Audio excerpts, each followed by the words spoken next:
Bloger avazda o'qitib yuborish kerak borib, to'g'risi men bu insondan ozgina podozreniya qilib qoldim. Temani boshlashdan oldin qisqacha hikoya gapirib beraman.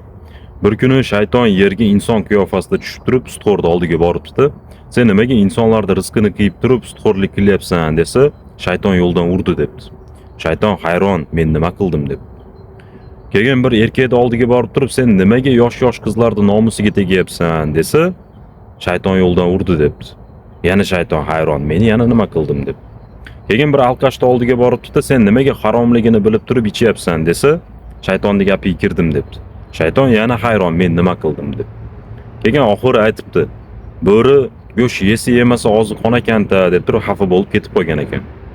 Endi bu конечно hazil qatorida, no bloger avazda gapirgan gaplarini ko'rib turib, nimaga bu inson faqat jinga yopishib olgan deyapman-da. Masalan, hargi Ulug'beymi degan bolani ichiga jin kirib olgan deb turib gapirgan, to'g'rimi? Turyoq qani, it. Sabr qilasan. Harom bor, akalar, mashta, nechta o'zbeklar aytinglar, kiringlar, aka, kiringlar, hamma kirsin. Bitta jinnini chiqar, hamma kirsin, davay. Davay, kiringlar. Yo'lda qancha odam qarab turibdi? Davay. Ha, bo'ldi endi, vaqtimiz o'tyapti biz akalar. Bitta jinni ketdi, davay. Normalniy odamlar kutyapti bizni. Men aytyapti. Eshik qulflasa qulflab qo'ying, bu boshqalar. Boshqatdan joy nima qilamiz?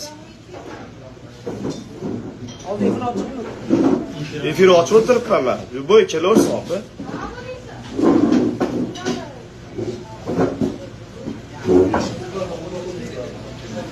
O'tiringlar.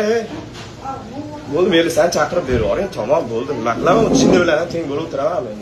Yoki bo'lmasa mana kim bilandir Instagramida gaplashgan ekan, jin deb turib jin haqida gap bo'lyapti. 아저씨 축하나만 주번호 후라만 나칼리냐 옷들어는 보여위노 다만 영어로 요새야 뭐야 내 되기도 두라만 옷북시나 싸는 약겜다 꽃다를 유라만 도야만 개인 빨리 소스 뿌리게 보나만 다시 겠마 있던 모습간이 느껴내 바르다 주번 후라만 сердцем славы возем сурып сангирена. Bundan tashqari mana kecha qanaqadir qiz chiqib turib bloger avazda qo'shnisiman deb gapirib qo'yganiga akasiga telefon qilib olib, singizni ichiga jin kirib olgan bo'lsa deb gapiryapti. Men bunga nima ayb qilganman, sizlarning oilalaringga nima ayb qilganman, men tushunmayapman umuman. Yo aka, ichiga jinpin kirib olgan bo'lsa, o'qitinglar buni. Nimaga faqat bu inson jinga yopishib qo'ygan?